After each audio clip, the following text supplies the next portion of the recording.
Ever feel like your apprenticeship is this giant video game and you've just hit a boss level you can't quite figure out?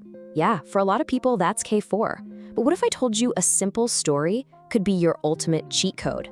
Let's dive in. So, let me introduce you to Jody. She's a level 4 marketing executive apprentice over at IBIS Stores. And honestly, she's probably a lot like you. She's super keen, ready to make her mark, but maybe just a little bit overwhelmed by all the requirements. And right now, her next big quest has just dropped. It's a huge part of her apprenticeship, and it's all about understanding something called K4. Right now, it just feels, well, kind of vague, and she's not really sure where to even start. So, what on earth is K4? Okay, think of it like this. It's your company's North Star. It's all about knowing your company's mission, its values, and its biggest goals so well that every single marketing decision you make, every campaign you launch, points in that exact same direction.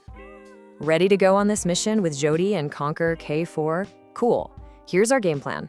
We're gonna see K4 in the real world, get a simple 4-step plan to master it, learn how to build a portfolio that really shows it off, and then, of course, absolutely ace that final assessment. All right, enough with the theory. Let's see what K4 actually looks like when it's not just a line in your apprenticeship standard. Jody's first stop, a chat with her manager. So she grabs her line manager, Riddle, and asks the question that I bet is on your mind too. Okay, this K4 stuff, how does it actually connect to the real marketing campaigns I'm working on every day? And boom, total lightbulb moment. Riddle explains that at IBIS Stores, their whole vision is built around sustainability. It's not just a buzzword, it's in their DNA. So every single campaign, every social media post has to live and breathe that value.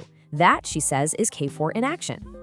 And this is a perfect example of how K4 works. First, you're making sure all your marketing lines up with the company's big vision and its core values. Second, you're keeping a really close eye on what's happening in your industry and what your competitors are up to. And third, you're actively helping the business smash its bigger goals, like, say, grabbing a bigger piece of the market share. Okay, so Jody now gets the what and the why. But what about the how? How does she actually develop this knowledge? Time to bring in an expert, her mentor, Adam. Now, her mentor, Adam, he's seen this all before. He knows that getting your head around K4 can feel like a massive task. So he breaks it all down into a really clear, manageable plan that Jody can follow, one step at a time. And here it is, Adam's 4-step K4 development plan. Step 1, just dig in and really get to know your company's mission and values. Step 2, become a total expert on your industry, the trends, the challenges, everything. Step 3, start connecting all that knowledge to your day-to-day tasks. And finally, Step 4, use what you know to help shape the company's future marketing strategy.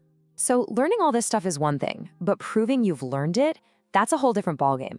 And for your apprenticeship, all that proof has to live in your portfolio. So let's talk about building one that absolutely screams, I am a K4 master. This is the big question, right?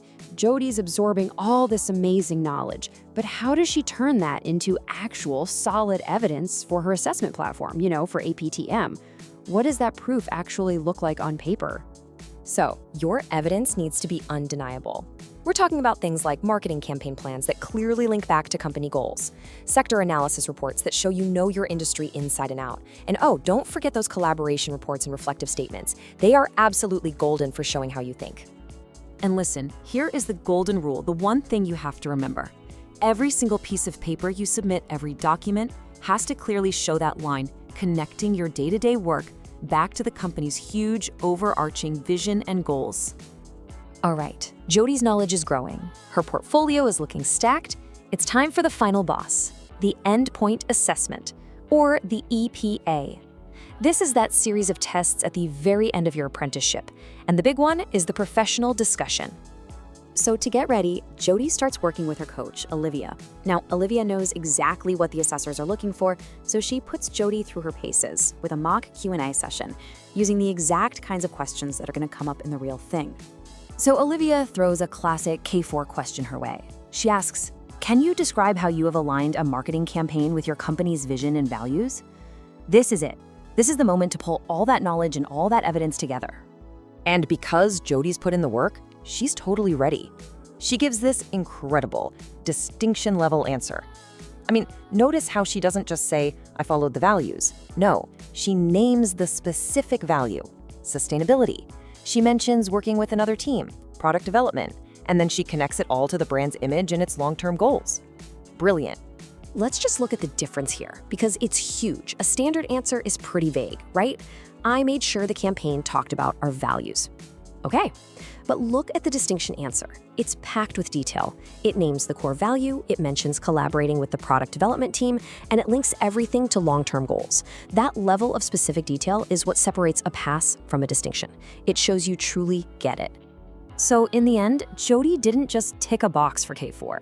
She completely owned it. She turned a requirement into a real-world superpower that made her an amazing marketer. She found her path. So now it's over to you. What's your first step?